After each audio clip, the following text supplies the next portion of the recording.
Hello my dear friend, you are again welcome to PLC microcontroller and SCADA video lecture. तो जैसा कि जानते हैं कि हमारे इस चैनल पे PLC के सभी वीडियोस अपलोड हो चुके हैं। माइक्रो कंट्रोलर के भी वीडियोस अपलोड हो रहे हैं जो कि चैप्टर ख़त्म होने की कगार पे है। और आप देख सकते हैं आज के वीडियो में हम जो है टाइमर ऑपरेशन पढ़ने वाले हैं।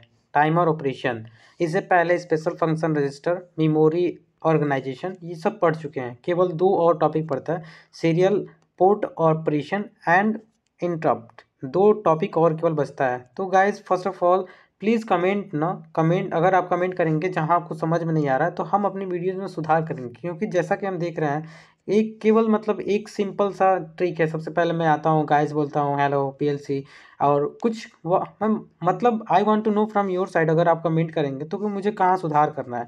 मैं केवल सिंपली वीडियोज अपलोड कर रहा हूँ और मुझे नहीं लगता कि कुछ चेंजेस इज़ रियली इंपॉर्टेंट। तो चलिए please comment first of all and then come on our topic. Firstly come on our topic, timer operation आज पढ़ने वाले हैं। तो देखिए चलते हैं अपने एक नए टॉपिक जो कि timer and counter of 8051 micro controller है। तो देखिए आप जानते हैं कि 8051 माइक्रो कंट्रोलर जो होता है वो 216 बीट टाइमर एंड काउंटर को कंटेन किया होता है। जो कि आप पिन डायग्राम जब पढ़ रहे थे तो हमने बताया था कि जो टाइमर है उसको काउंटर की तरह और काउंटर जो है उसको टाइमर की तरफ हम वर्क करा सकते हैं। दोनों जो होते हैं 16 बीट टाइमर और काउंटर होते हैं, which can be use as either counter or timer. I hope it's clear. Pin diagram में भी हमने बताया, आप जाके देख सकते हैं।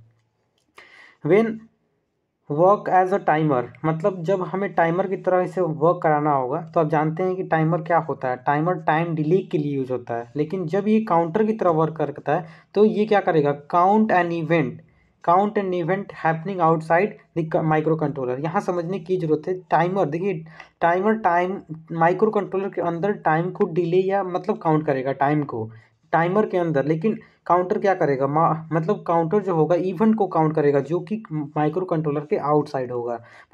आउटसाइड ऑपरेशन में कितने बोतल जनरेट हो रहे हैं, क्या हमें कैसे कंट्रोलिंग करनी है, तो काउंटर हमारा इवेंट को काउंट करेगा। और जो टाइमर है वो टाइम को डिले प्रोवाइड करने में हाँ हेल्प करेगा। तो टाइमर और काउंटर ये पीएलसी में बहुत अच्छे से हमने समझाया है। आप अगर आपको नहीं मालूम है तो आप जा सकते हैं, देख सकते हैं। यहाँ देखिए माइक्रो कंट्रोलर में टाइमर जो होता है, टाइमर को जो 16 बिट होता है उसको 8 बिट में हम क्लासीफाई करते हैं, 8 बिट में। तो एक जो होता है टाइमर 0 और एक टाइमर 1 हो जाता है। टाइमर 0 और टाइमर 1, उसी तरह काउंटर 0 काउंटर 1। और इसको हम दो भागों में डिवाइड करते हैं। एक जो होता है टाइमर हायर बीट और timer lower byte. Timer higher byte या टाइमर लोअर बीट भी कह सकते हैं। Timer higher byte 0, timer lower byte 0। Timer higher byte जो होगा यहाँ पे ये हायर बीट है, देखिए ये हायर बीट और ये लोअर बीट है। Timer higher byte 1, timer lower byte 1। तो टाइमर जो होगा 16 जो बीट का टाइमर था उसको हम दो बराबर भागों में बांटे, 8 बिट टाइमर और 8 bit count, 8 bit timer 0, 8 bit timer 1। और वैसे ही काउंटर को भी हमने डिवाइड किया। अब देखिए आगे देखते हैं। ड्यूरिंग काउंटर ऑपरेशन, टाइमर को तो जान के टाइमर डिले ऑपरेशन में टाइम के प्रोवाइड करता है। अब देखते हैं काउंटर हमारा काम कैसे करता है। During counter operation as counter always count up to the event. आप जानते हैं कि काउंटर हमेशा काउंट अप ही करता है, काउंट अप करता है। आप जैसा कि जानते हैं डाउन भी करता है, लेकिन माइक्रो कंट्रोलर में हमारा जो काउंटर है वो हमेशा काउंट अप करता है। जैसे मान के चलिए इनिशियल वैल्यू जो हमारा काउंटर का है, आप जानते हैं 16 बिट का होता है, तो ये 16 बिट है एड्रेस। तो इनिशियल वैल्यू 000 है, तो ये हमेशा काउंट करेगा अप, अप। और मैक्सिमम वैल्यू कहाँ तक करेगा, एफ एफ एफ एफ तक, एफ एफ एफ तक काउंट मैक्सिमम कर सकता है हमारा काउंटर। तो यहाँ पे ऐसे ये काउंट करता है। देखिए सबसे पहले इनिशियल वैल्यू 0, अब एक वैल्यू बढ़ेगा उसके आगे, इंक्रीमेंट बाई 1, हमेशा एक वैल्यू इंक्रीमेंट होगा, अप काउंटिंग होगा। 001 आया, उसके बाद 002 आएगा, उसके बाद मैक्सिमम काउंट कहाँ तक कर सकता है, maximum count F F F तक करता है। अगर इसके बाद भी काउंट करना है, जैसे देखिए हमारा काउंटर 0 से स्टार्ट हुआ, 1 2 ऐसे ही एफ एफ एफ तक जाएगा। जैसे इससे एक और अधिक काउंट करना चाहेगा हमारा काउंटर, तो सीधे वो नीचे आ जाएगा और वो 0 बिट के पास आ जाएगा। तो इसी को हम ओवरफ्लो कहते हैं या रोल ओवर कंडीशन कहते हैं। जब हमारा कोई भी कैरी जनरेट होगा, जैसे 0 से 1, 1 से 2 से FF तक आया, अब जब भी मतलब यहाँ से एक भी काउंट अधिक करेगा तो एक कैरी जैसा मतलब कैरी जनरेट होगा और सीधे 0 मतलब जो उसका इनिशियल वैल्यू है वहाँ आ जाएगा, और इस जो कंडीशन को हम रोल ओवर कंडीशन के नाम जानते हैं। सो ये तो काउंटर का हो गया। अब हम देखते हैं टाइमर। देखिए हम टाइमर को दो दो मोड में पढ़ने वाले हैं। हमारा जो टाइमर है माइक्रो कंट्रोलर में, उसको दो बराबर मतलब दो पार्ट में पढ़ेंगे। एक तो टाइमर मोड और एक टाइमर टी मोड और टी कॉन। टी मोड जो होता है उसको टाइमर मोड कहते हैं, टाइमर मोड रजिस्टर, और टी कॉन जो होता है टाइमर कंट्रोल रजिस्टर कहते हैं। टाइमर मोड और टाइमर कंट्रोल रजिस्टर हम पढ़ने वाले हैं, टी मोड और टी कॉन रजिस्टर, राइट। तो देखते हैं, आज देखते हैं T mode register. T mode मतलब टाइमर मोड रजिस्टर, जो कि 8 बिट का होता है। आपने देखा टाइमर और काउंटर जो होते हैं माइक्रो कंट्रोलर में 16 बिट के होते हैं, उसको 8 बराबर 8 बिट में 2 पार्ट में हमने बांटा, लो टाइमर 0 टाइमर 1। तो यहाँ पे हम सबसे पहले टाइमर के एक मोड को पढ़ने वाले हैं जिसका नाम है टी मोड रजिस्टर, जो कि 8 बिट का होता है। तो हमने 8 बिट बनाया, देखिए यहाँ पे 0 to 7, 8 बिट 0 to 7। सबसे पहला जो बिट है उसको गेट टर्मिनल से हमने इसको एसोसिएट कर दिया, और जो दूसरा है सी एब्लिक का टी, मतलब जो आप जानते हैं काउंटर जो होता है वो टाइमर की तरह भी बिहेव कर सकता है।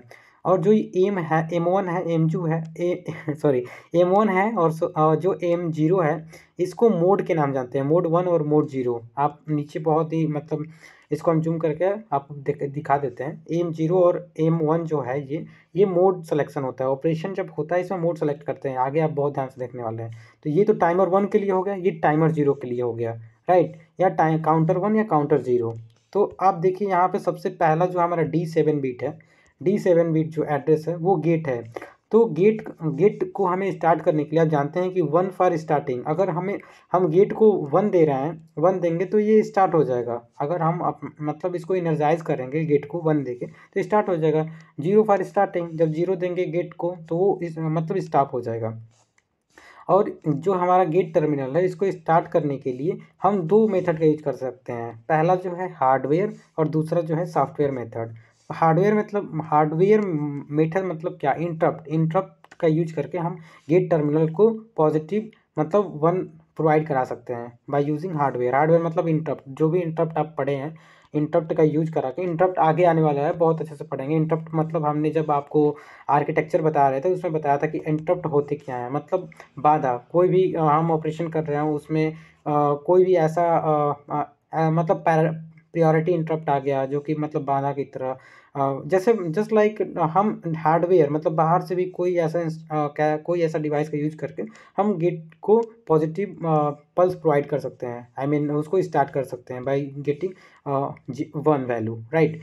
एक तो हार्डवेयर मेथड हो गया और एक जो हो गया सॉफ्टवेयर मेथड। सॉफ्टवेयर मतलब टाइमर के यूज करके। आप जानते हैं कि टाइमर जो होता है, हमने अभी बताया कि टाइमर जो होता है वो टाइम डिले जो कि हमारे काउंटर के अंदर जो होता है वो होता है। लेकिन हार्डवेयर मतलब ये बाहर से इंटरप्ट का यूज करके हम गेट टर्मिनल को पॉजिटिव क्लॉक पल्स प्रोवाइड कर सकते हैं, राइट। तो आपने देखा कि इसको दो दो टाइप से हम इसको ऑन कर सकते हैं, एक तो हार्डवेयर मेथड और एक सॉफ्टवेयर मेथड।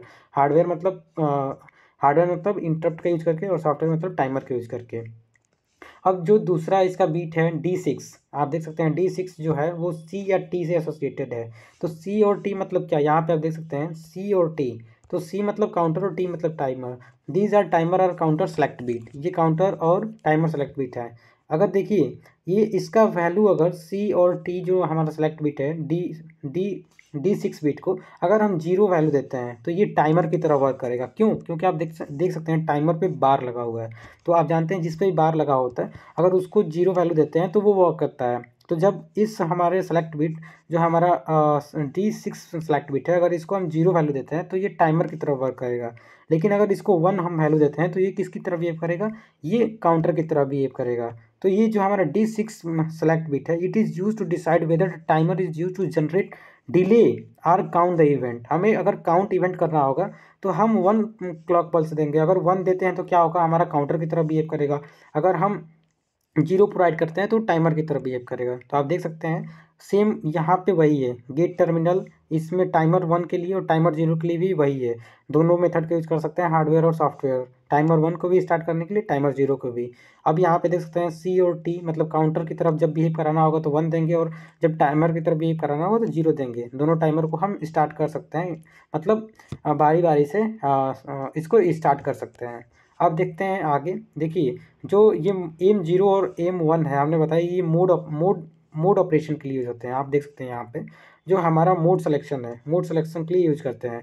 जो एम 1 है, एम 0 है, जब देखिए एम 1 और एम 0, 0 0 0 1 1 0 और 1 1, जब 1 0 0 होगा, देखिए जब 0 0 होगा तो मोड 0 हम सेलेक्ट करेंगे, जब 1 0 होगा तो मोड 1 सेलेक्ट करेंगे, जब 1 0 होगा, जैसे रजिस्टर बैंक आप पढ़ रहे थे उसमें भी यही था कि जब 0 0 होगा तो बैंक 0 बैंक 1। तो जस्ट लाइक ऐसे ही कि मोड कौन सा मोड में कौन कौन मोड ऑफ ऑपरेशन, मतलब किस ऑपरेशन में हम कौन से मोड को मतलब हम सेलेक्ट करने वाले हैं।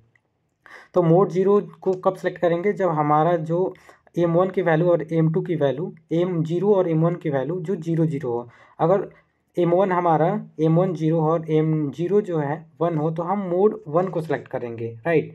तो ऐसे ही हम मोड कौन सा मोड मतलब सेलेक्ट करेंगे, ये हमारा जो डी डी यहाँ पे ये सेलेक्ट बिट जो डी फोर है टाइमर 1 का, और D5 जो है टाइमर 1 का, ये मतलब बताते हैं। और यहाँ पे आप देख सकते हैं कि जो यहाँ पे जो आप देख सकते हैं कि मोड 0 जो है, मोड 0 13 बिट टाइमर मोड होता है, 13 बिट टाइमर बिट होता है।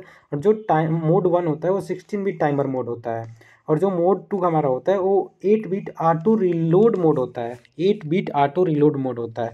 और जो हमारा मोड 3 होता है जिसमें वन दोनों, जो हमारा मोड है मोड 0 और मोड 1 1 1 होते हैं, तो इस स्प्लिट सेलेक्ट बिट होता है, स्प्लिट सेलेक्ट बिट। तो इसको हम बहुत ही अच्छे से अब पढ़ने वाले हैं। जैसे आप देख सकते हैं कि मोड 1 हम पढ़ने वाले हैं, 16 बिट जो होता है, it is 16 bit timer, therefore it always value count 0 0 0 0 0 to FFF। तो ये 16 बिट का होता है, और इसको हम दो बराबर भागों में बांटते हैं, टाइमर लोअर बिट और टाइमर हायर बिट। तो आप देख सकते हैं कि 0 0 0 से और एफ एफ एफ तक मैक्सिमम काउंट वैल्यू तक ये काउंट कर सकता है। हमारा जो ये मोड 1 का टाइमर है, मोड 1 का टाइमर जो है 16 बिट का है। तो ये 0 से लेकर 0 0 0 से लेकर FFF तक काउंट करेगा। जो हमारा ये मोड 0 ये 13 बिट टाइमर तक काउंट कर सकता है। जो हमारा मोड 2 है, मोड 2 जो है 8 बिट ऑटो रिलोड मोड है, मतलब इसमें से पहले ही 8 बिट जो होता है, जो हमारा 8 बिट पहले से होता है, ये ऑटो रिलोड पहले से हम लोड कर देते हैं। और जो इसमें 16 बिट जो होता है इसमें तो हम रिलोड नहीं करते हैं, जैसे ही हम जाते हैं फिर रोल ओवर कंडीशन आता है, जैसे हमने बताया। जैसे देखिए ये काउंटिंग करेगा, जैसे काउंटिंग स्टार्ट किया 1 2 3, जैसे ये 5 तक पहुंचा, जब इसका जब मैक्सिमम काउंट आएगा, फिर जब इसमें कैरी या कोई एक्स्ट्रा बीट हम काउंट करना चाहेंगे तो रोल ओवर मतलब फिर इनिशियल पोजीशन पे आ जाएगा। तो इसी से बचने के लिए हम मोड 0 ऑपरेशन का यूज करते हैं, जिसमें हम 13 बिट टाइमर मोड का यूज कर सकते हैं। उसके बाद जो हमारा मोड 2 होता है, पहले से 8 बिट जो होता है, 16 बिट का अपने टाइमर काउंटर देखा, तो ये जो ऑटो रिलोड में होता है, पहले से हम रिलोड कर देते हैं कि हमें कौन सी ऑपरेशन यहाँ पे प्रीफॉर्म करानी है। तो 8 bit 8 bit auto reload mode हो गया, और स्प्लिट टाइमर मोड। तो मतलब यहाँ पे तो हमको आपको समझा रहे हैं, जैसे कि मोड 1 आपको समझा दिए, जैसे कि टाइम बहुत ज़्यादा हो रहा है तो एक वीडियो में हम सब चीज़ कवर नहीं करना चाहते हैं। तो इस आगे नेक्स्ट वीडियो में हम देखिए इसके बाद जो टाइमर इस मोड ऑपरेशन हो गया, मोड ऑपरेशन नेक्स्ट वीडियो में हम बहुत अच्छे से समझने वाले हैं। Mode 0, mode 1, mode 2, mode 3। उसके बाद हमारा एक और बच जाएगा, टी मोड जो है कंप्लीट हो जाएगा। उसके बाद हमारा टी कॉन बचेगा, टी कॉन को भी कल वाले वीडियो में देख लेंगे। तो आज के वीडियो बहुत ही इंपॉर्टेंट है, जिसमें हमने काउंटर और टाइमर ऑपरेशन देखा, टाइमर और काउंटर कैसे मतलब वर्क करते हैं हमारे i8051 माइक्रो कंट्रोलर में। आपने देखा ये 16 bit counter or timer operation होते हैं, जिसको हम 8 बिट में डिवाइड करते हैं, टाइमर 0 और टाइमर 1, काउंटर 0 काउंटर 1, एक हायर बिट और लोअर बिट में। तो आज के वीडियो लेक्चर में जो भी हमने बताया, आई होप आपको समझ में आया हो। अगर नहीं समझ में आया तो please don't forget to comment and share as well. Okay, thank you.